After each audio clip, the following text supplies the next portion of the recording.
Okay, let's unpack this. We have a fascinating set of reflections here from week 39 of 2025. It details an individual's attempt to manage wellness goals, personal projects.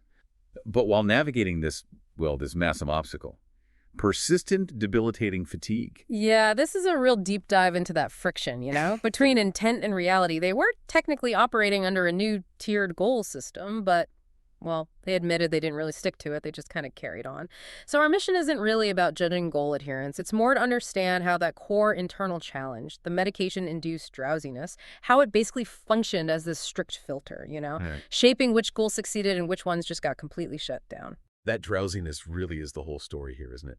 Spending most of the week feeling incredibly sleepy, uh, especially right after meals. And the individual's already looking ahead, kind of wondering, okay, what happens next week when the medication ends? Will that normalized schedule they adopted actually stick? Or will things just snap back? That's what we're trying to find the evidence for in the source material. Okay, so here's where we hit that first paradox. Despite feeling constantly drowsy, the health metrics actually show some resilience. Take sleep, for instance. The average daily sleep duration. It's slightly improved, up to 6.71 hours per day from 6.57 the week before. And they even managed to hit their 6-hour baseline goal, 4 out of the 7 days. hmm And what's fascinating here is the quality versus the quantity of rest, right? They successfully got back to a normal hour sleep schedule after years, which, that's a massive foundational win in itself. But the drowsiness just stayed. It was persistent and clearly linked entirely to the medication side effects. So it's a classic case where fixing one thing, like an underlying chronic habit, the sleep fragmentation, doesn't immediately solve the acute problem, which here's that medication friction. The root cause of the fatigue is, well, external to the sleep routine itself. Absolutely, that makes sense. And speaking of physical exertion, you'd expect someone running on fumes, plus dealing with external stuff like heavy monsoon rains. You'd think they'd just stop moving entirely.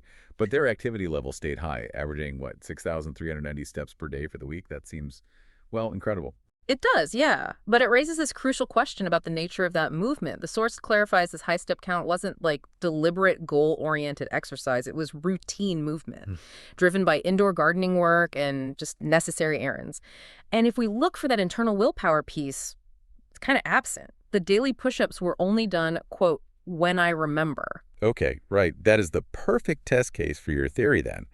If environmental necessity like the requirement to move to care for plants or run errands can generate 6,000 steps, why couldn't that same necessity or even just basic willpower drive the, 30 seconds needed for push-ups? Because we're likely dealing with two different energy reserves here. Routine activities, especially those linked to mandatory care or household duties, they tend to be highly resilient. They're sort of automated, low stakes, require minimal decision power. Push-ups, even if they're quick, require a conscious, separate exertion of willpower. It's that mental, deep work of starting a new habit, however small. So the drowsiness filter. It seems it allowed the automated, externally driven tasks to pass through, but it stalled anything requiring that internal, deliberate discipline. That distinction, automated resilience versus stalled discipline, that feels huge. It gives us a frame for pretty much everything else we see here. So let's smoothly transition from movement to, well, the fuel the body was taking in, because the medication had a direct consequence on diet, too. Right. Since the medication required them to resume normal, regular 3 meals, which disrupted their previous intermittent eating habits, the outcome was immediately visible on the scale. A net gain of 0.45 kilograms this week. That's almost half a kilo, and double the gain from the previous week. Yeah, and the analysis of why seems spot on. Forced meals plus more intake of outside high-carb foods. It pushed their diet ratio to a less than ideal 2.1 plants.protein.carb ratio. It really speaks to the mental effort required to eat well, doesn't it? Even simple cooking became less mindful. Like when they made miso noodle soup, they actually noted the potentially massive sodium spike from adding chicken stock concentrate to the already salty miso paste. It just suggests that when you're running on low energy, those simple details like checking sodium or resisting convenient high-carb food, they're easily overlooked. The mental bandwidth for careful food prep, it just kind of disappears first. Exactly. And that lack of energy also showed up in their meditation practice. Yeah. Sitting meditation was maintained following a strict routine after waking before bed, after meals, pretty solid. But walking meditation was noted as neglected, even with that 6,000 plus step count. So they were moving physically, but not intentionally moving mindfully. Okay, moving on to the project engine. These activities, they test whether the individual can apply complex mental focus or, sustained physical exertion. We need to see which types of projects manage to actually bypass that drowsiness filter. Well, surprisingly, the coding goals saw specific technical progress.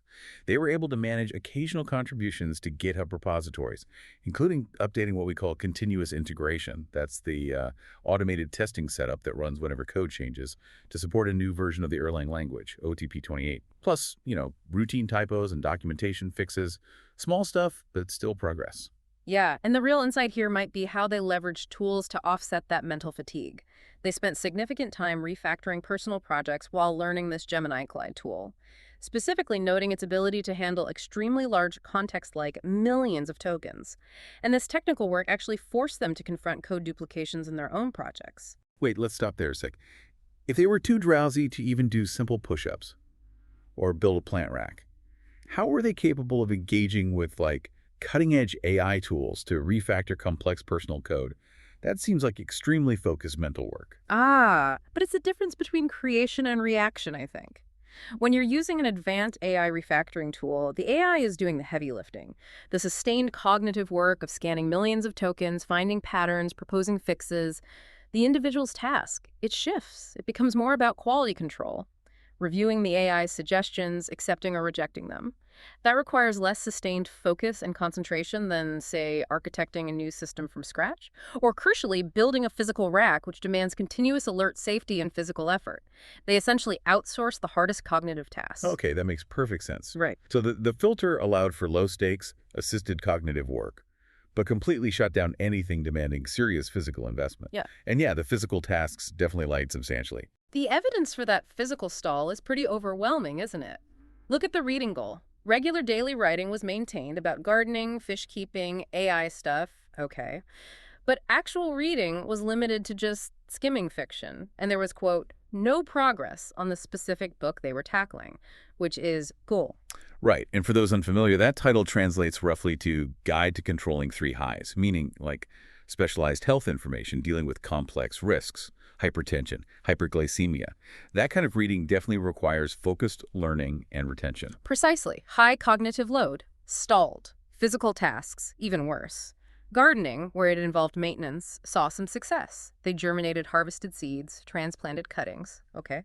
They're successfully expanding their variety of coleus. But the plan to build a plant, a specific physical construction project, explicitly postponed, the reason given. Still not feeling that alert throughout the day. Direct quote. And the home improvement list tells the same story.